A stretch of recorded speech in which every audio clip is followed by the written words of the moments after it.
we're here. Welcome to Tell Us Something. It's been a while. I've missed all y'all. Thanks for being here. So we had a little bit of a rocky start. That's okay. I need to get Bonnie out here into the. Hang on a second. I knew there would be a thing that I forgot. Bonnie, the American Sign Language interpreter, is in the waiting room.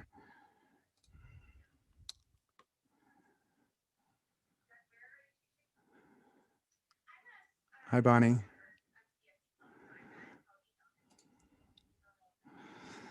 So a little bit of.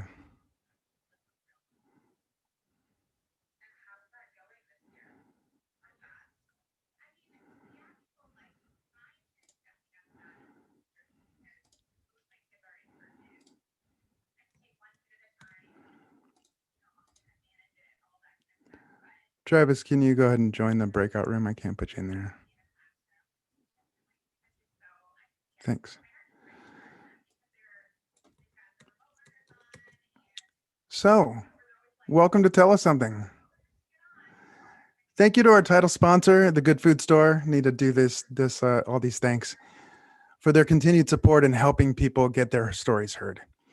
All throughout COVID, they have led the way for all grocery stores in Missoula, wiping down shopping carts and baskets, requiring masks of their employees and all who shop there, offering curbside pickup and more.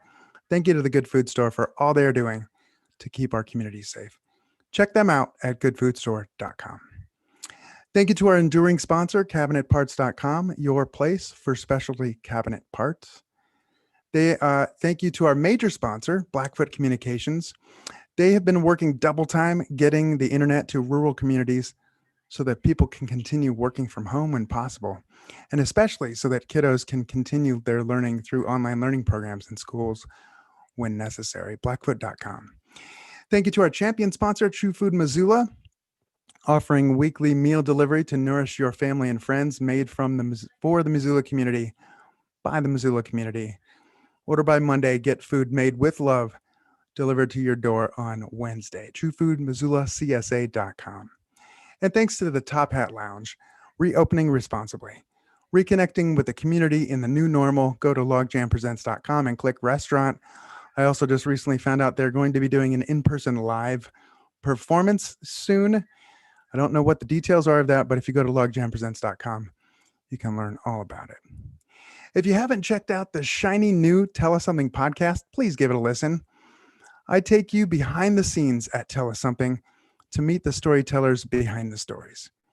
Each week, I sit down with a Tell Us Something storyteller alumni, and we chat about what they've been up to lately, about their experience sharing their story, and we reflect on their story. Sometimes we get additional details about their story, and always we get to know the storyteller a little better. We'd love your support of the new Tell Us Something podcast. The best way you can support it is to rate and review us on iTunes. It's how we can spread people's stories to more listeners. Also, when you see people asking for podcast recommendations, recommend Tell Us Something. Too many times I've seen on social media, like people that I know come to the shows, they're not recommending that Tell Us Something podcast. Please recommend us when you're hearing those requests. Thank you to everyone who purchased a ticket to tonight's show. If anyone else would like to support Tell Us Something, please consider a donation. There are 3 ways that you can donate tonight. Go to tellussomething.org and click donate. You can also send money via PayPal using info@tellussomething.org, or you can send money via Venmo. We are at Tell Us Something there. Thank you so much. Okay, some housekeeping stuff. Our very first storyteller is up in Flowery, Montana, and she just texted me and said, hey, I can't get on the internet right now. The smoke is wreaking havoc on the internet. I don't know who her provider is, but she is working diligently to try to find an alternate avenue to get here. So we are going to be opening with a different storyteller. And I'll tell you all about her in just a minute. Joyce is upstairs. She is responding to your comments live. Please show the storytellers some love and give them your support in the comments. We have 5 storytellers tonight. They are all sharing, maybe 5, let's hope, maybe 4, but we'll see how our first storyteller does. They're all sharing their true personal stories without notes. Two of them worked with me in an intense week-long workshop early this summer. The other three are teachers across the great state of Montana. Yeah, give it up for the teachers. I know they're busting their butts right now. They were involved in a really intense, oh, wow, cool. Our first storyteller is here, so we're going to let her in and just keep her around and not even put her into the green room. Great. Let's see. Okay, so we had the three storytellers are teachers, and they were involved in a week-long, really intensive storytelling workshop that I co-taught with Mary Beth Rothwell through the Creative Pulse program at the University of Montana this summer. So I'm really excited about all of our storytellers tonight. Hey, Kellie, welcome. Glad you made it. I was just about to introduce you here in just a second. If you could unmute yourself, that would be awesome. Now more than ever, it is important to actively listen to one another, to join together, and to support each other and share stories. This is your community. These are your stories. Thank you for your support of each other and of each other's stories. Tell Us Something believes that everyone has a story and everyone's story matters. Know this, Tell Us Something stories sometimes have adult themes. Storytellers sometimes use adult language. For stories where that's going to happen, I will give you a heads up. You came to listen, let the listening begin.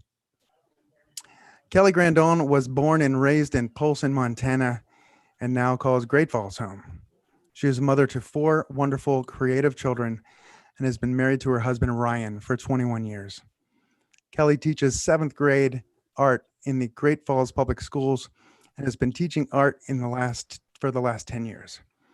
In her spare time, Kellie loves to read, draw, paint, and spend time with her family, enjoying Montana's outdoors. Please welcome Kellie Grandone. Thank you.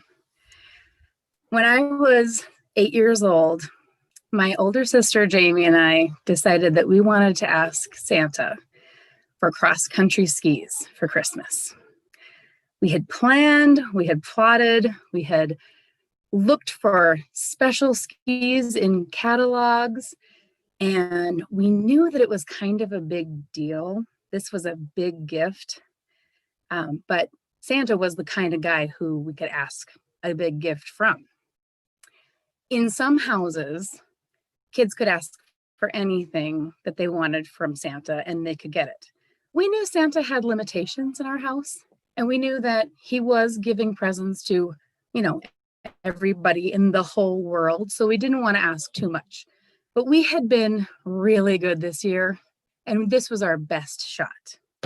So we went to our parents and told them of our plan that we were going to ask Santa for cross-country skis. And they said, wow, that's a really big gift, guys. Have you been really good this year? Yes, we assured them we had been great. This was our best time to ask for this. They said, you might want to come up with a backup gift just in case, because you never know, maybe Santa won't be able to handle that kind of a gift. So we said, okay, that's a good idea. I came up with a pink and purple parka. So if Santa couldn't give us cross-country skis, a pink and purple parka was going to be a really good second choice. It was a very long wait to Christmas. That season took forever. And Jamie and I were so excited when Christmas Eve rolled around. And on Christmas Eve, we go to my aunt's house, and she has a very small home with a very hot stove and 1,000 people in the room. And we're all really loud and eating and just having a great time. Presents aren't a big deal on Christmas Eve. It's not the biggest part of Christmas Eve. So we usually get a little something from our grandparents and a little something from mom and dad. And then we start cleaning up all the garbage and go play basketball in the garage. Well, just as we were cleaning up, my dad pulls Jamie and me aside and says, girls, guess what? Santa came early. And Jamie and I were so excited. We had never heard of Santa coming early. And so we knew this must be the year. If he's going to come early, we totally got cross-country skis. We come up to the tree, and out from behind the tree, my dad pulls 2 long, slender packages. Now, to my knowledge, Santa had never wrapped our Christmas gifts in black plastic garbage bags and duct tape before, but we were going to give him a pass. It was Christmas Eve. He was delivering presents to the whole world. So it was what was inside that counted anyway. So it really didn't matter that the outside looked horrible. We each got one of these packages, and we struggled with it for a while, trying to break in with all the duct tape, until one of our relatives had pity on us and got out a pocket knife and tore into the bags, and we ripped off the plastic to reveal a very odd looking set of cross-country skis. It wasn't quite what we had expected, but it was still cross-country skis. The first thing that hit me was the smell. Mine had been spray painted bright red, and my sisters were spray painted bright blue. And it was very possible that the spray paint had not completely dried yet. It was a very strong smell that filled the small room. These skis were cut out of rough lumber. They were made of plywood, and they were cut to a point at the top, as skis of the time were. In order to make the typical curves of the front of the skis, there was a sheetrock screw drilled directly into the tip of the toe, and a rusty wire wrapped around it and pulled tight to create that curve, and another sheetrock screw drilled directly into the top of the ski. And the sheetrock screws came out the back out the bottom of the skis about 1/4 inch. So they were very spiky, which is not something that skis probably should be. Down the body of the ski, there was an old pair of tennis shoes with 2 sheetrock screws screwed directly into the toes so that the back would flip-flop just the way cross-country skis do. We also had poles, 1 by 1 inch pieces of boards with duct tape wrapped around the handle 100 times so you had a grip. We also had shoelaces that were stapled into the top of those pieces and made a little loop so those ski straps would keep our ski poles with us. And the pole baskets on the bottom were made of butter tub lids that had also been duct taped to the bottom of the poles. So it had everything that these cross-country skis should have. It looked like they might work, except for maybe the screws sticking out of the back. And I just kept looking at the shoes. The shoes kept telling me a little something. And I looked at my sister, and she was going wild. She was jumping up and down, and she was so excited, and she was squealing. And I was looking at these skis going, did we get the same thing? Because this is not the level of craftsmanship that I have come to expect from Santa. He dropped the ball a little bit this year. And I looked back down at those shoes, and a wave of realization came over me, and it hit me in my stomach like a gut punch. This was not Santa's handiwork. This was the handiwork of my father. And I looked over at my dad, and he was looking at me like, do you love it? And I had no reaction. I had no idea what to do. I just froze. And I looked, and I could see all of my family standing around waiting for me to react. And that tiny room got smaller, and I could feel the heat rising in my neck, and my ears started to burn, and a lump began to form in my throat the size of my fist. And so I set the skis down, and I turned and walked out of the room, and I went out the front door and sat on the front porch and started to cry. I had not felt disappointment to that level before. And not only disappointment in the gift, because it wasn't what I was expecting, but because I was disappointed in the gift, it felt like I was disappointed in my dad. And I really wasn't. My dad was the best. And I just felt like the worst kid in the world, so ungrateful. The shoes, I kept looking at those shoes. There was a fatal flaw with those shoes, and it couldn't be fixed. I just knew it. So I cried. A minute or so later, my dad comes out and he sits down next to me and he wraps his arm around me and says, "Hey, Kel, what's the matter? Don't you like the skis?" And I said, "Yes, Dad, I love the skis. They won't work. I can't use them." And he said, "Really? Well, what's wrong with them?" "The shoes, they don't fit. I grew out of them last year. I can't even fit my feet into them. There's no way I can use them." And he said, "Is that all?" "Yes." He said, "We could just take those shoes out. I could just unscrew those shoes and we can find another old pair of Jamie's shoes and we'll just replace them with something bigger." And it had not occurred to me that this could be fixed so easily. So I thought, well, that would be okay. I mean, they were homemade skis. My dad had made them just for me. That was pretty cool. And if I could fit into the shoes, I could make them work. So it was better. And my dad, at that point, my dad had given me a hug and tried to make me feel better. And my sister came out of the door and she stuffed her giant feet into shoes that were way too small for her too. And she started to try to scoot across the lawn in these skis that were effectively ice cleats with all of the screws sticking out of the bottom.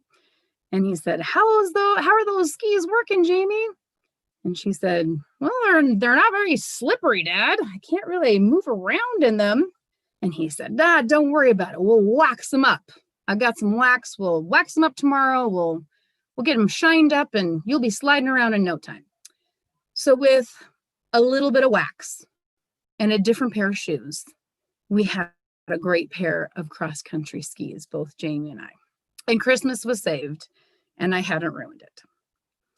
So the next morning was Christmas morning, and it was a beautiful sunny day, and the sun was shining, and the snow was sparkling, and we opened presents, and we ate cinnamon buns, and under the tree in a great big box was my backup gift, that pink and purple parka. And it was beautiful. It fit me great. I couldn't wait to try out my new skis with a different set of shoes. And as we were kind of cleaning up Christmas, my dad pulls out a couple more presents from behind the couch. And he said, "Almost forgot these." And he handed one to Jamie and he handed one to me. And they were long, slender, rectangular boxes wrapped in shiny Christmas wrapping paper. And Jamie and I tore into those, and inside the box was the most beautiful pair of cross-country skis I had ever seen. Mine were shiny and white with red and blue details on them. They had metal and plastic bindings that clipped and unclipped. They were so professional. We had ski poles that matched. It was amazing. And along with that set of skis came beautiful leather fur-lined cross-country ski boots that clipped into the bindings. And as I slipped my feet into those beautiful boots and I started to lace them up, my dad came up behind me and he wrapped his arm around me and said, "Hey, Kel, how do those shoes fit?" And I said, "Great, Dad. They fit great." Thank you.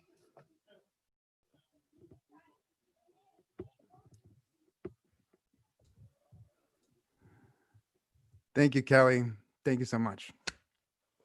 Our next storyteller is Jen Certa. Jen is originally from New York and accidentally began a love affair with Montana in 2009.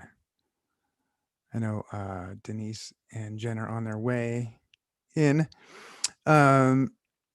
She is grateful to have called Missoula home now and for the past decade.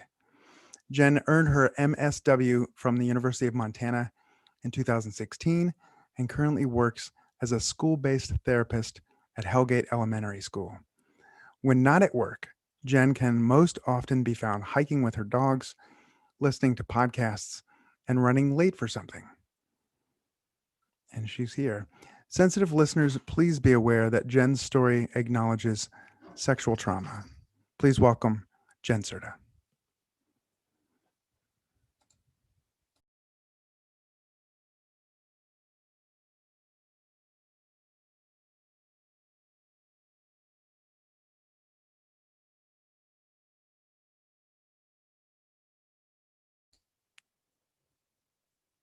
Oh, just kidding. Oh, Can good. you hear me now? Thanks, Jen. It inevitably happens every summer. On a hike, floating the river, at a barbecue in someone's backyard, in line at the grocery store, someone will glance down at my Chaco-clad feet and say the words I dread. Hey, what's your tattoo of? I fucking hate it when people ask me this question. Outwardly, I usually try to make a joke and deflect the attention, but inside, I am flooded with guilt and shame. 9 years ago, I was 24 when I decided to get my first tattoo. I was leaving Montana in what I thought would be a permanent move, and I just felt this desperate need to somehow take with me a reminder of what I had felt here. Montana had been this place that I had felt most alive, most fully myself for the first time in my life. And I was so afraid to lose that feeling. So I made an appointment at a local tattoo shop. And for the 6 weeks prior to my appointment, I checked in diligently with the artist who was going to be designing my tattoo to see if the drawing that he had promised me was ready. And each week, he kind of blew me off. He'd say he'd been really busy that week and he'd get to it the next week. And that happened over and over again. In retrospect, I think maybe he just was bored by my design, that it wasn't an interesting or a challenging job for him, and he just wasn't into it. But he had come highly recommended by a friend, so I stuck with him. Finally, the day of the appointment arrived, and I still hadn't seen a drawing. I got there and he took one look at me and was like, oh, hang on a second. And he disappears into the back somewhere. And like 5 minutes later, he comes back out with this piece of paper that he shows me that has a clip art picture on it and some text that I would describe as being in like a Microsoft Word scripty sort of font. And I didn't love it. So I asked him if he could make a few changes to the design. And he basically told me, with the air of someone who was being incredibly inconvenienced, that it was too late. If I wanted to get a tattoo that day, it was too late to make changes. I had waited 6 weeks for this appointment, and I was leaving Montana in 2 more weeks. And I just felt this pressure, like it was now or never. I remember it was a warm day, and I can still feel my legs sticking to the back of the vinyl chair. The air was thick with this metallic buzzing, and a tall, heavily inked, somewhat annoyed man towered over me and asked, "Ready?" Yeah, ready. I said that even though I didn't feel ready or good about this at all. The second the needle touched my skin, I knew. I knew this wasn't what I wanted for my body in this moment. I knew I was abandoning my intuition, my inner knowing, myself. And I said yes anyway.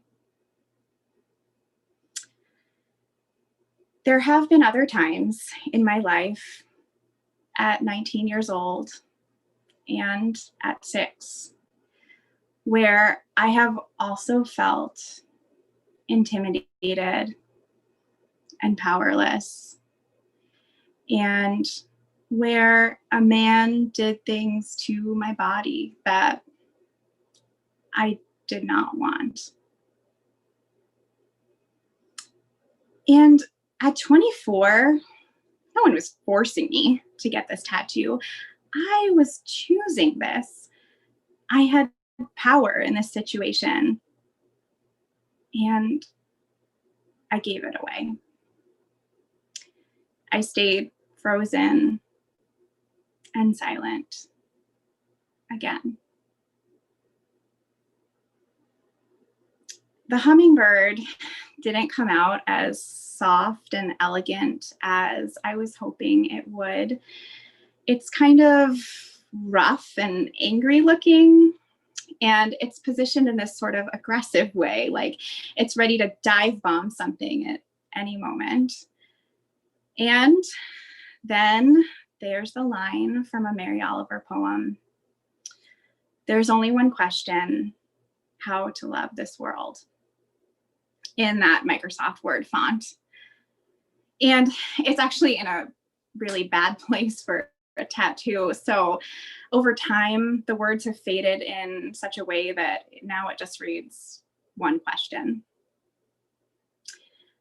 But what it looks like is not the real reason that I have tried to hide my tattoo and felt so much shame when someone notices it.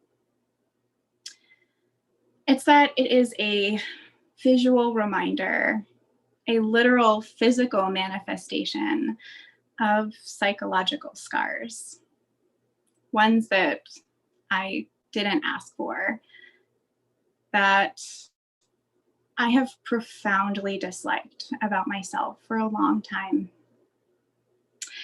And that, like my tattoo, I have tried hard to avoid looking at. The thing is, though, in this socially distanced pandemic time we're all living through right now, I've been spending quite a bit more time alone, more than usual, and with my own thoughts. And as a result, I've been doing a bit of reflection. And in this time, I've realized something. After 9 years and one really great therapist, the question has finally become not, will I look at these scars, but how? I can continue to look at them with hatred and disgust and shame, or I can choose to look at them in a different way with some compassion for myself.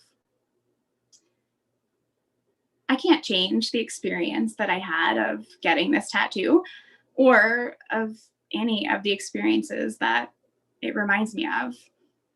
But what I can do is take small steps to reclaim them. So recently, I decided to make another appointment at a different local tattoo shop to meet with an artist to discuss an idea I've been thinking about for a while. This artist, who I researched thoroughly beforehand this time, was kind and generous with her time. And she asked thoughtful questions as I explained the design that I was picturing in my head. Fireweed has a somewhat unappealing name, but it has become one of my favorite wildflowers in my time as a Montanan. And even more importantly, fireweed gets its name from its ability to grow in burned areas that have been traumatized by wildfire. It is actually the first flower to bloom to reclaim a landscape after a fire scars it. And in a few more weeks, fireweed will bloom from one of my scars too. A reminder that something beautiful can reclaim and transform even a place of terrible destruction. And maybe also an answer to that one question of my original tattoo: how to love this world like this, including the devastation and the beauty and the uncertainty, the grief, the joy, and everything in between. And including me, too. Thank you.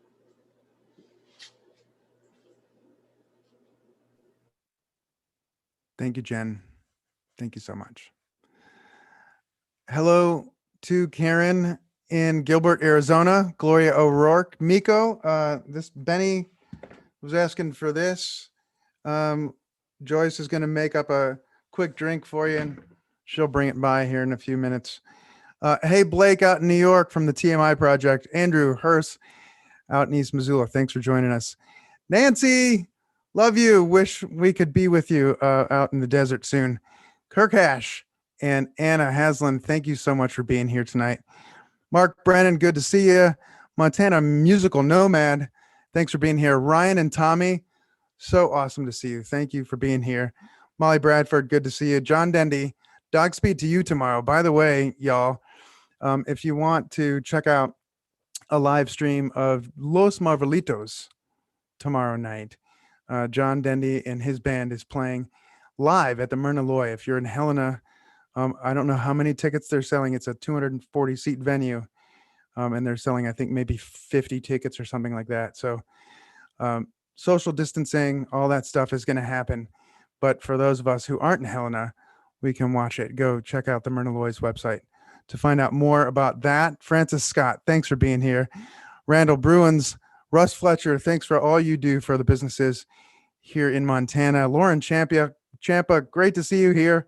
Welcome back to the neighborhood. We've got, I don't know, 90 or so people watching from all over the country: New Jersey, North Carolina, Missoula, East Helena, and Hamilton, Sealy Lake, and Flowery, Montana, which is where our first storyteller is from, even though she said she was from Great Falls. So thank you all for being here. If you want to donate, there's links to the ways to donate in the chat. And thanks to everybody who's been here, and thanks to the storyteller so far. Our next storyteller, I need to let him know to get over here, get him out of the green room. So give me a minute while I text him to let him know. And then Bonnie's coming back too.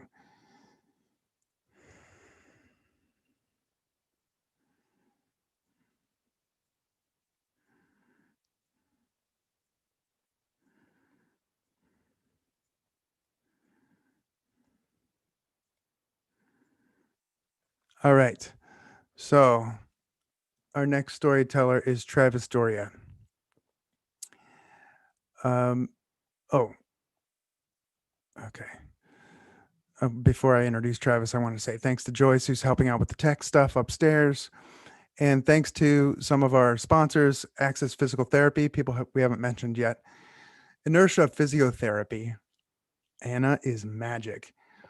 Check her out. Missoula Bone and Joint, and our in-kind sponsors, including MissoulaEvents.net, Missoula Broadcasting Company, Enlighten Lab Float Center, Pure Magic, and Gecko Designs, who did the Tell Us Something website. So grateful to them. Remember that you have the opportunity, I think I already said this, to make a donation. Check the links that Joyce is popping into the chat. And we are going to welcome our next storyteller. Travis Doria had signed an autograph, cried in public, crowd surfed, defecated in his pants while running in Patty Canyon, lost a hot dog eating contest, and held a human brain.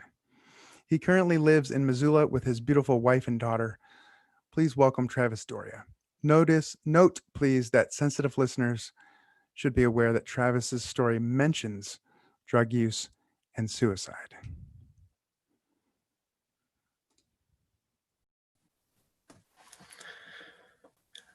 What the hell do you mean they fired Steve?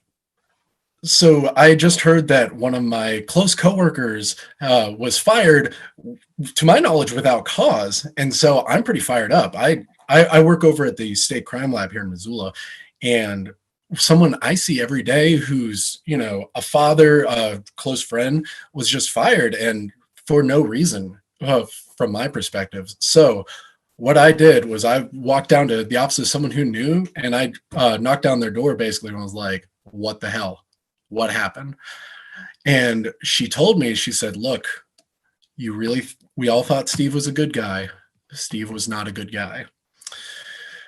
Over the next couple days and weeks, I learned that our evidence technician, Steve, had been siphoning off drugs for a while to satisfy a personal addiction to opiates he had. Now, this affected me directly. I'm a drug chemist, and my job at the lab is to test white powders that police officers collect and to let them know whether or not it's cocaine or baking soda. So, given the fact that Steve was taking off the top of drugs that he was addicted to, definitely affected a few dozen of the cases that were directly related to me and my section.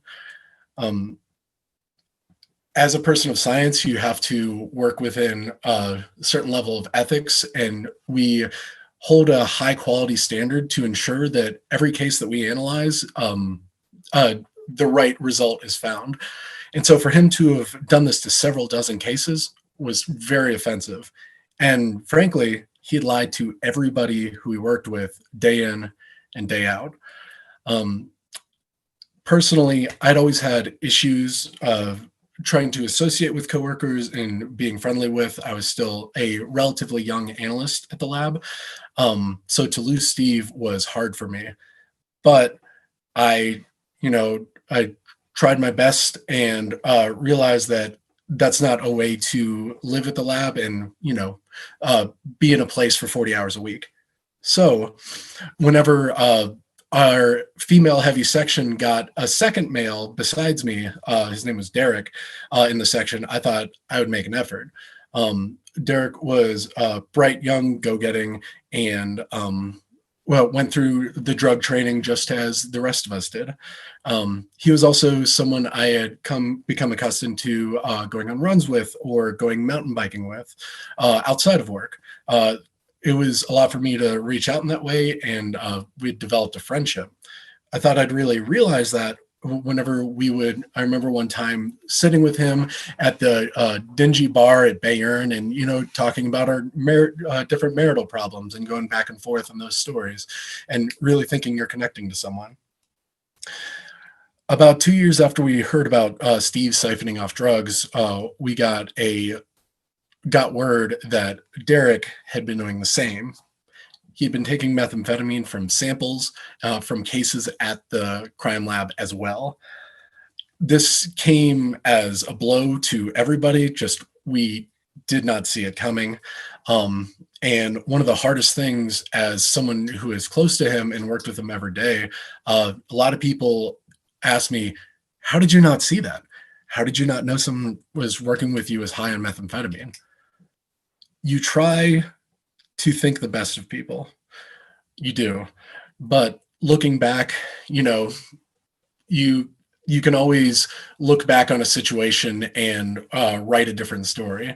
You can see, maybe he wasn't sharing as much as everybody else in the lab was, or maybe those discussions of marital problems we had at Bayern were really paranoid fantasies he was having due to side effects of the drugs. So it was really hard for me to process and frankly keep going, because this has happened twice. A coworker of mine put it really well. She quoted a Russian proverb about work is, I don't know what we'll do without you, but we'll figure it out tomorrow. And that was the case in our lab. We survived. We dealt with each individual case as it came, and we've reestablished as a quality section who puts out good casework with a great turnaround time. And I'm very proud of that. The reason I was really more upset and the Derek and Steve incident struck me is because it reminded me of the summer between my junior and senior year of college. Now, I was working a part-time job in a lab, but mostly hanging out with my roommates, friends. I remember this day in particular, I was swimming at a pool with my one buddy, and it was college. You literally don't have a care in the world. You don't have that many responsibilities. So afterwards, I remember sitting on a long 4-person couch with our 4 roommates, probably watching something stupid on TV. And I got a text from a number I didn't know. It said, Travis, I'm so sorry. And so I texted back and I was like, hey, who is this? What's going on? And they said, please just call your mom, call her now. So I got up, I went out on the back porch and I called my mom. My mom didn't know how to tell me, but she said that my father had committed suicide a day and a half before. This literally hit me like a ton of bricks. Going from a place of sun-kissed bliss to realizing that your entire world's going to change within a matter of seconds, I didn't know how to handle it. So one of the hardest things I had to do is hang up and walk in front of my 3 roommates and say, something happened to my dad. I got to go home. And they all thought I was joking. So anywho, I got in the car and started my 3-hour drive home. And it's a time where you think back and you say, should I have known something? Is this something I should have predicted or something I could have done? What I do remember is he was always a dedicated father who was always there for my baseball games, and he would show up to most of my band concerts and be very supportive, and always loved cooking us pasta and lasagna at home, way too much carbs. And anytime we got back from a long drive, he'd tell us we're home again, jiggity jig.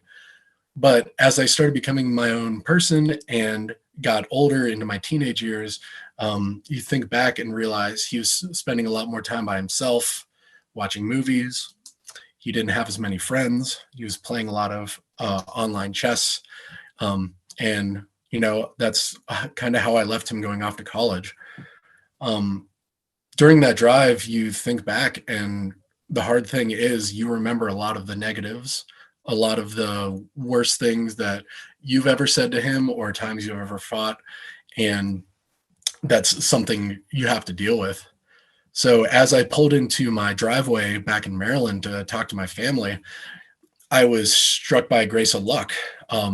Anybody who's ever dealt with a loss of an immediate family member, one blessing is that you have a lot of things to do. There's a lot of scheduling of events and people that are coming in and talking to everybody. One thing I remember specifically is it was really difficult to have to talk to everybody who came out of the woodwork to release their condolences. But one person, everyone said, was obviously very sorry. But one person asked me, so how did he do it? And that's something I still remember and was really hard to not answer and not be angry about.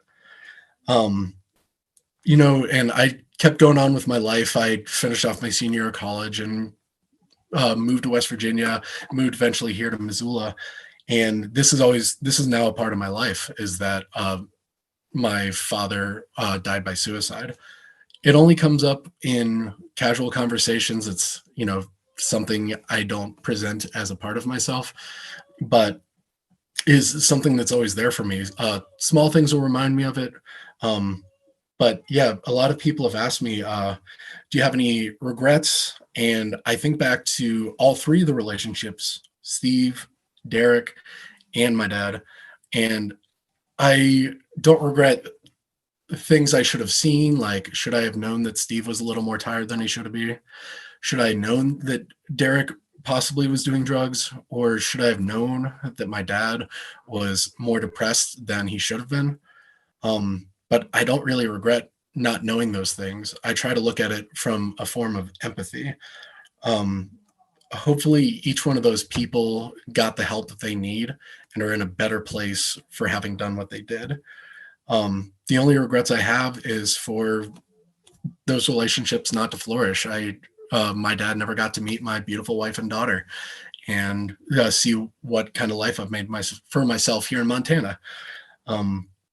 So what I want to end with is saying that to you all, that any relationship that you have, no matter how big or small, if it's a coworker, if it's a family member, or it's even a bare stranger, your relationship to them has value, and respect that. There's people out there that love you, and I love you all too. Thank you.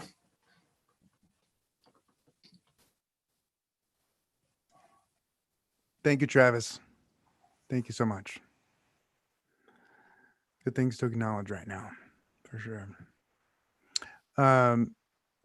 This transition piece is not natural to me yet, so I'm going to text the group and let Denise know and the next storyteller to come on in.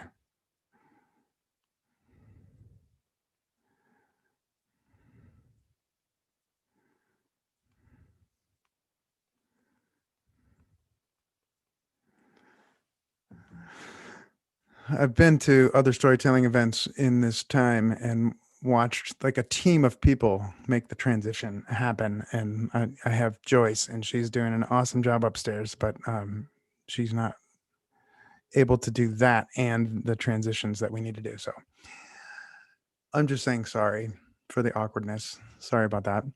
All right. Our next storyteller, is she here? She is. Willie Prince is the band director at Corvallis School District in the heart of the Bitterroot Valley.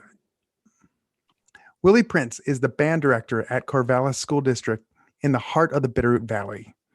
She and her husband play saxophone duets in their spare time when not playing with their 5-year-old daughter, fishing, or enjoying the outdoors.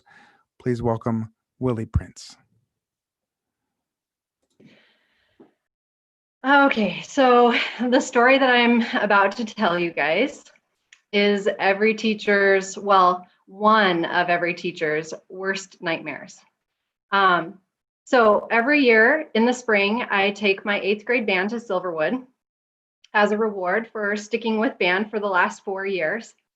And we participate in the Music in the Parks Festival, where we perform at Coeur d'Alene High School. And then we spend the rest of the day in Silverwood going on the rides and having a fun time and just kind of chilling and enjoying the day. And this particular group that I took had about 30 students in it. And the low brass section was kind of interesting. So I had 2 trombone players who weren't really into band. It wasn't really their thing, but they liked to be there and hang out with their friends and, make fart sounds on their instruments in the back of the room. And then I had a bass player who was a pretty good musician, and he really held the section together. And I had one other student, Barry sax player. If you don't know what the baritone saxophone is, it's like a 3-foot tall saxophone. And his name was Tatum. And I just have to show you how Tatum entered the room every day. And he still does this to this day. Hey. So every time he'd come into my room, he'd do that little dance. And then he'd be like, what's up? So he was just a really fun, unique person. And he was also a very good musician. He worked really hard at band and at being a good player on his instrument. And we got to about 2 days before we were leaving for Silverwood, and the bass player's mom shows up at school. And she's like, can I talk to you for a second? And I was like, yeah, sure. So I step out of the room and she's like, well, Hunter's not going to be able to go on the Silverwood trip this year. And I was like, oh, okay. And I'm thinking to myself, well, there goes half my low section, you know, the band's not going to sound the same. And I was like, well, what's up? Can I help with anything? And she was like, well, we just purchased 20 chicks and Hunter was supposed to feed and water them when we were out of town and he didn't. And all 20 chicks died. And I was like, oh, yeah, I totally agree with you 100%. This is your call, but yeah, I think that would be a very good punishment for that. And so I was like, you know, okay with that. But then in the back of my mind, I'm like, okay, that leaves us with Tatum to hold the band together. And so I went up to Tatum and I was like, Hunter isn't going to be able to go. You're going to have to hold the bass line together. And he was like, okay. You could tell he was like a little bit nervous about it, but I was like, you got this. You know the music. You're really good. You'll be fine. And he was like, okay. So it comes time to go on the trip. And we head over to Coeur d'Alene High School, and my students don't have a stage at our school, so they've never performed on a stage before. And I made sure to let them know ahead of time that there would be really bright lights on stage, and they probably wouldn't be able to see me conducting very well. So I told them ahead of time, listen to Tatum. He has the bass line down. He will hold you guys together if you can't see me. And sure enough, we get up on stage and they're all like, we can't see. And I was like, you got this. You guys know what you're doing. Just listen to Tatum. And we pull out Phantom of the Opera. That was our first song that we were playing. And it's pretty hard for 8th graders. It's a medley. And they nailed it. And Tatum held that bass line together and they all listened to him and it came together. And we felt great. And we played our second song. And then we thanked the judges and we headed off to Silverwood. And we got to Silverwood, and the first thing that I told them was make sure when you're going somewhere that you're always with another person. And I gave them my phone number so that if something happened, they could get a hold of me.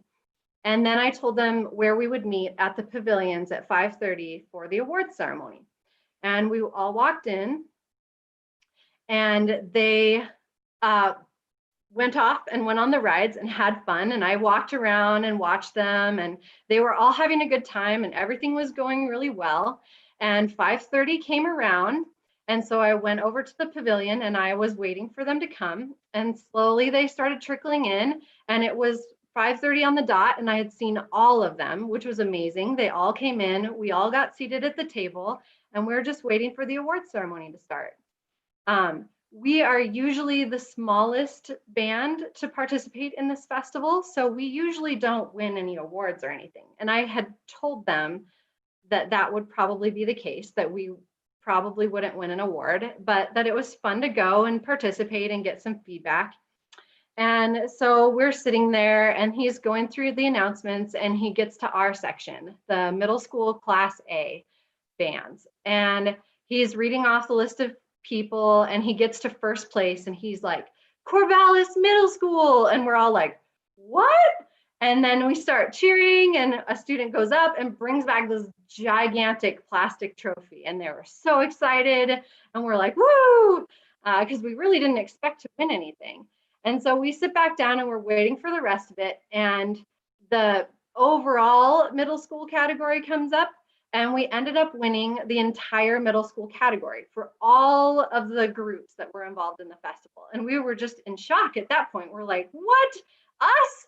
We're the smallest school here. And so Ella goes running up and she gets another giant trophy. So we have these two like 2-foot tall trophies. And she comes back and she's like, guys, just think of what we could have accomplished if we'd actually practiced. And I was like, that's what I tell you all the time. And we were just on cloud 9. So we started to head out of the park and I had 2 boys come up to me and they were like, can we go get Dippin' Dots? We really want to get Dippin' Dots before we go. And I was like, okay, but you better be back by the entrance in time for us to get to the bus. And they were like, oh yeah, don't worry. And they go trotting off and everybody's just super excited and talking about the trophies. And we get to the entrance and the 2 boys with their Dippin' Dots come back and we all walk out to the bus in the parking lot. And a lot of them had wet clothes because they'd been going on the water rides all day. And so they're changing in the bathrooms out there and they get all changed and everybody gets back on the bus and we check the bathrooms to make sure they're all clear, that everybody's back and it looks good. And so we get back on the bus and I start taking attendance and I'm going down the list of names and everybody's here. And I get to the very last name on the list, and it's Tatum. And I was like, Tatum, nothing. And I look back at the back of the bus where the low brass are sitting, and I was like, hey, low brass, is Tatum back there? And they just look at me like, huh? No. And then I was like, oh, okay. And I start looking at all the seats, looking for him. And the little flute players up front are starting to realize that something is wrong.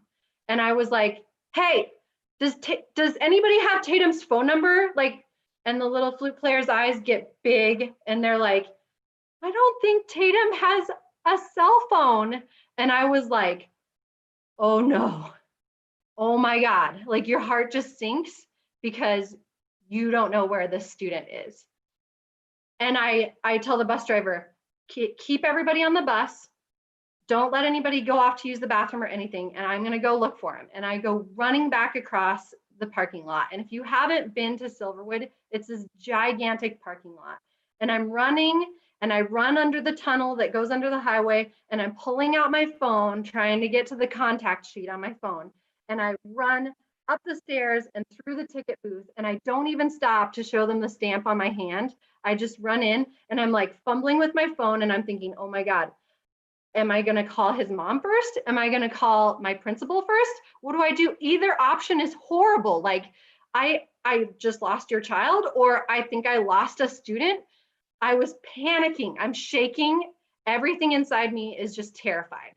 And I round the corner inside the park and I look down the walkway and there's absolutely nobody left. There's a few Silverwood employees milling around, but every single person who was visiting the park has left the park. And I am in full-on panic mode, shaking as I'm trying to get my phone, get my contact sheet on my phone, and I start walking back. I turn and I start walking back towards the entrance and I look up and there is Tatum leaning up against the cement garden area. And his head was down, so he didn't even see me go running past him. And I was like, oh my God, Tatum, I was so worried. Where have you been? And he's like, what? Well, I was just waiting for you guys. I thought we were going to meet at the entrance. And I was like, everybody's on the bus. I thought I'd left you. And he's like, oh, well, I went because Ramsey went to go get some Dippin' Dots and then I lost him. And so then I just came back here and I was like, oh, thank God you're okay. Oh my God, thank God you're okay. And we walked back to the bus and we got back on the bus and everybody was fine. And the rest of the trip went really well. But this class, they're seniors this year. And I still have quite a few of them in my band. And they still give Tatum crap about almost being left behind at Silverwood. Thank you.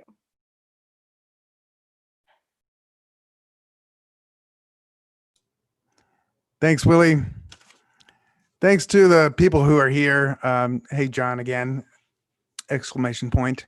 Jason Weiner, Rachel Alter, Sally Brown, Terry Blatzbieler, hope I got your name right, Bethany Lemming, Jason, Jackie and Ed, Janet Sedgley, Catherine Mears, Nicole Dunn, and Sarah and Zach from Wisconsin. Who knew? Go Packers, I guess. I'm not a sporting person. So thanks, Willie. Our last storyteller, Rhys, teaches 5th grade at Target Range in Missoula. She spends her non-working hours with her husband, their 2 boys, and their dog. She loves playing in the water, hiking in the mountains, and catching fish. Please welcome Rhys Jacobson. And then, as you've gotten used to by now, this transition piece is not my forte. So I'm going to text Rhys and Bonnie and bring them back to the stage.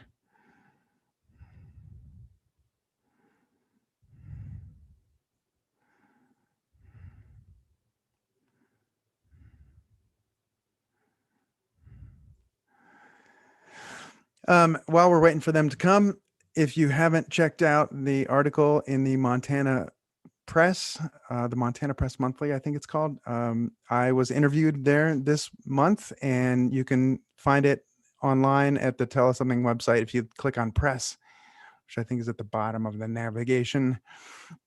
Or if you're in Missoula, or actually it's anywhere around the state, you can find the newspaper, the print copy, and check it out. It's a pretty cool interview, and I'm grateful to them for their support. Welcome, Rhys and Bonnie. I'm going to disappear, and I will see you in a little bit.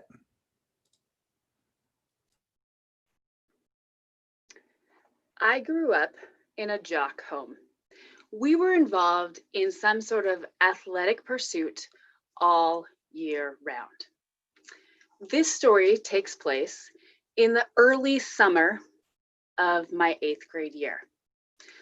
My family and I are at Westside Little League Park here in Missoula, Montana, to support and encourage and cheer my brother and his team on in their playoff game. As a playoff game, if they keep winning, they keep playing. If they lose, they're out and the season is over. And this is my brother's last year in Little League. So this could potentially be his last Little League game. So it was a pretty big deal.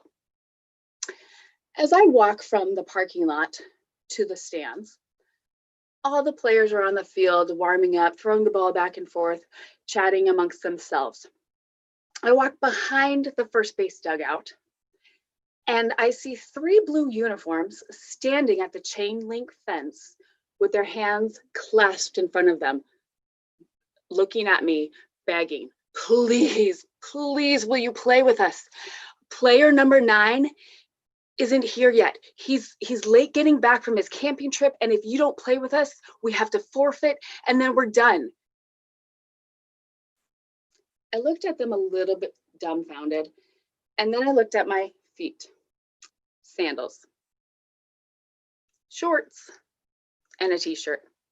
I had not brought my bag because it wasn't a practice day for me, nor was it a game day. So I didn't have a mitt and definitely had nothing resembling cleats. I was about to say no, and then I caught my brother's eye. And I knew that this was a big deal. So I reluctantly grabbed the plastic grocery bag they offered me, in which I found an extra uniform from another player who had gone on summer vacation early. I ran to the scorekeeper's booth behind home plate, and I snuggled underneath the big cutout window in the front and the big cutout door in the back to try to find some semblance of privacy as I slipped into this uniform. This uniform was designed for a 7th grade boy who was several inches shorter than me, several pounds lighter than me, and definitely less curvy than me. So to say it was a tight squeeze was an understatement. Baseball pants are designed so that you've got a good bit of calf and sock showing. Well, because these pants were so short, there was a whole bunch of calf showing, and the uniform did not get returned with any socks. So I had my whole bare naked calf showing, and I still had no shoes. As I walked past the stands, my grandma says to me, "Oh, honey, you can borrow my sneakers." Sneakers, she called them. My grandma's sneakers were white Keds. She even let me borrow her ankle socks. Now, this was in the days when ankle socks were ankle socks. There were no such thing as no-show socks. So I had a good inch of white sock coming up to my ankle, and I slipped my feet into my white grandma Keds. I grabbed a mitt that I found in the dugout, and I trotted myself very self-consciously out to center field, wishing the whole time the earth would swallow me whole. As I got out to center field, the game started. My brother was pitching that day, and I was pretty confident no balls were going to get hit out of the infield. Nevertheless, as he went into his windup, I started praying, "Please strike him out, strike him out, strike him out. Don't let him hit the ball. Don't let him hit the ball. Don't let him hit the ball." Fortunately, first inning, 3 up, 3 down. I trot myself back to the dugout, hoping and expecting to see player number 9, only to not see him yet arrive. I was pretty confident batting in number 9 spot that this inning I would not have to hit. So I found the biggest, bulkiest jacket I could find, and I buried my 3 sizes too small uniform, my bare naked calves, and my white grandma Keds inside that jacket, and I hunkered down on the end of the bench in the dugout. End of the inning, we're back on the field. Player number 9 has still not arrived. So I motor myself back out to center field in my 3 sizes too small uniform, my bare naked calves, and my white grandma Keds. As my brother goes into his windup again, I start praying, "Strike him out, strike him out, strike him out." First batter up, strikeout. Next batter up, ping! A high fly ball I see come sailing into left center field, and out of the corner of my eye, I can see the left fielder darting as fast as he can over to the ball. And I know that I need to do something. So I jog as quickly and as purposefully as I can over behind left fielder to try to back him up just in case, because if he trips and hits his head on the ball and fails to make the play, I have to do something. Which at this point, I'm imagining, you know, the scene from Sandlot where Smalls tries to throw the ball, and when he throws it, it like lands 2 feet in front of him and his life is over. I'm imagining that humiliation when I try to throw this baseball. Now, throwing a softball, no problem, but a baseball is a little bit different animal. And so I was just dreading the absolute humiliation of the ball landing 2 feet in front of me. Fortunately, left field makes the play to the cutoff. The runner stops on second base. With adrenaline coursing through my veins again, I'm back in center field, hoping and praying for another strikeout. Next batter up, strikeout. Next batter grounds out to first base, and the inning is over. We head back into the dugout, and all I can think of is getting back into that big jacket and hoping that player number 9 has finally arrived. He's not here. And I know I'm going to have to bat this inning. Batter 8 is up at the plate, which means I am on deck. I grab a baseball bat, I get myself into the on deck circle, and I start warming up a little bit, limbering up my limbs. and I'm doing some swings, trying to time the pitch. And I hear behind me some snickering at the gate or at the fence. And I look behind me, and there are two guys from a totally different baseball team who have come to watch this playoff game. And they finally realize it's a girl out there. Batter number 8 gets on base. So I'm up. I walk as nonchalantly and as confidently as I can in a 3 sizes too small uniform, bare naked calves, and white grandma kids to the plate. As I walk behind the umpire, I can hear the opposing catcher audibly giggling and laughing, which at this point is a really bad idea. I have the baseball bat, and all I want to do is hit the guy in the head. I ignore my instinct, and I look down to third base to get my sign. Like, what am I going to do with a sign anyways? I don't know what any of this means. But I'm playing the part. I look down, get my sign, give my nod, do a couple more check swings, and I settle my 3 sizes too small uniform, my bare naked calves, and my white grandma kids into the soft soil 6 inches to the left of home plate. And I ease into my stance, and I stare down the pitcher. At this point, a line from Field of Dreams pops into my head. Hey kid, don't wink at the pitcher. And all I want to do is wink at the pitcher, because at this point, my strategy is to get hit by the ball so I can be out of this game and this nightmare could be over and I could put my own clothes back on. He doesn't. Whack. Ball 1, high. Whack. Ball 2, high. Whack. Ball 3, high. Whack. Ball 4, high. By now, the crowd is cheering, yeah, good eye, good eye, which is kind of strange because I have no other strategy besides getting hit by the ball. But I get to take my base. As I toss my bat into the on-deck circle and head down first base in my white grandma Keds, I tag the base and I realize, crap, now I have to run bases. In baseball, I can lead off. In softball, I've never led off in my life. So I really have no idea what I'm doing, except I'm trying to play the part. So I look at the pitcher, trying to watch his weight, if he's going to go towards home or come towards me at first.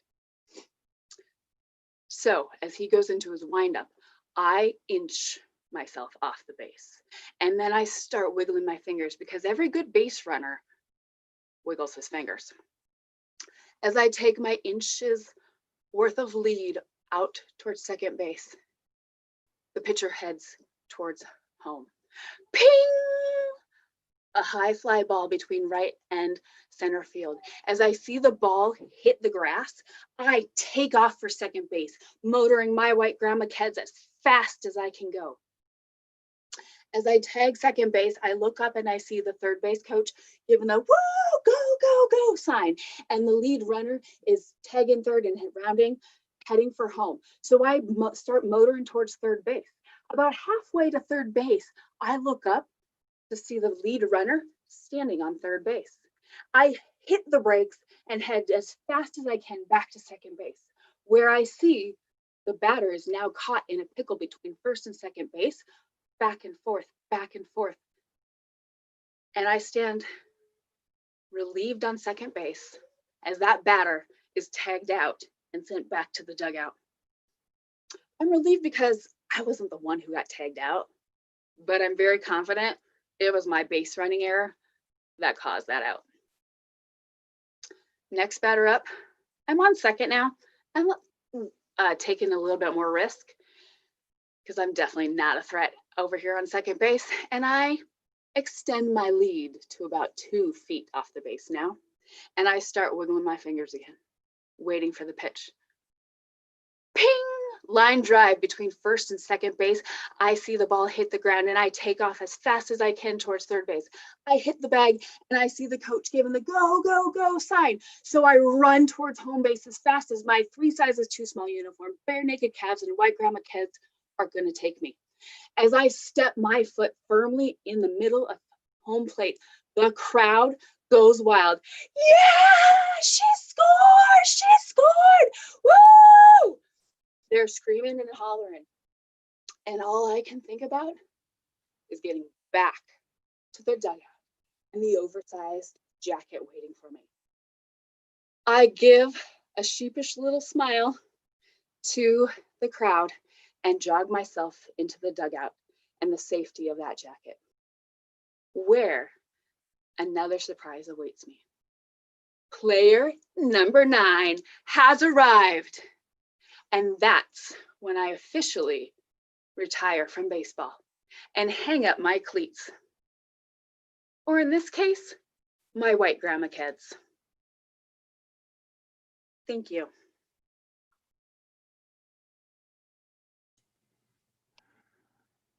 Thank you, Rhys. Thank you so much. Thank you to all of our storytellers. And thank you for being here tonight. Thank you for your love and your open hearts and your respect and your very presence. Without you, Tell Us Something can't happen.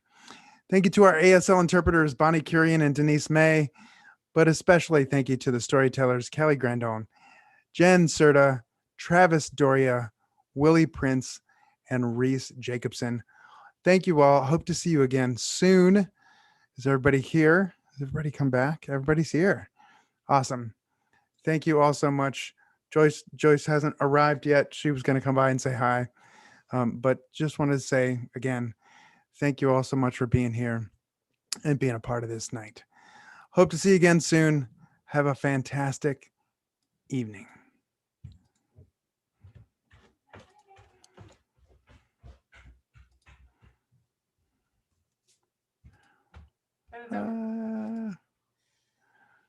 Thank you, everyone.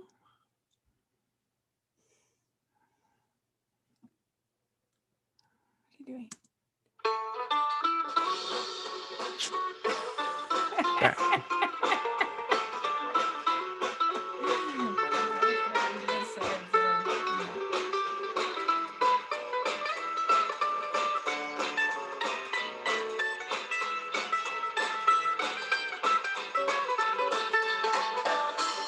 Where's the cart going? Over there? Mm-hmm. Where are they? Are we gonna have a? They're in the airport room. Oh, over. Oh.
Oh, shoot.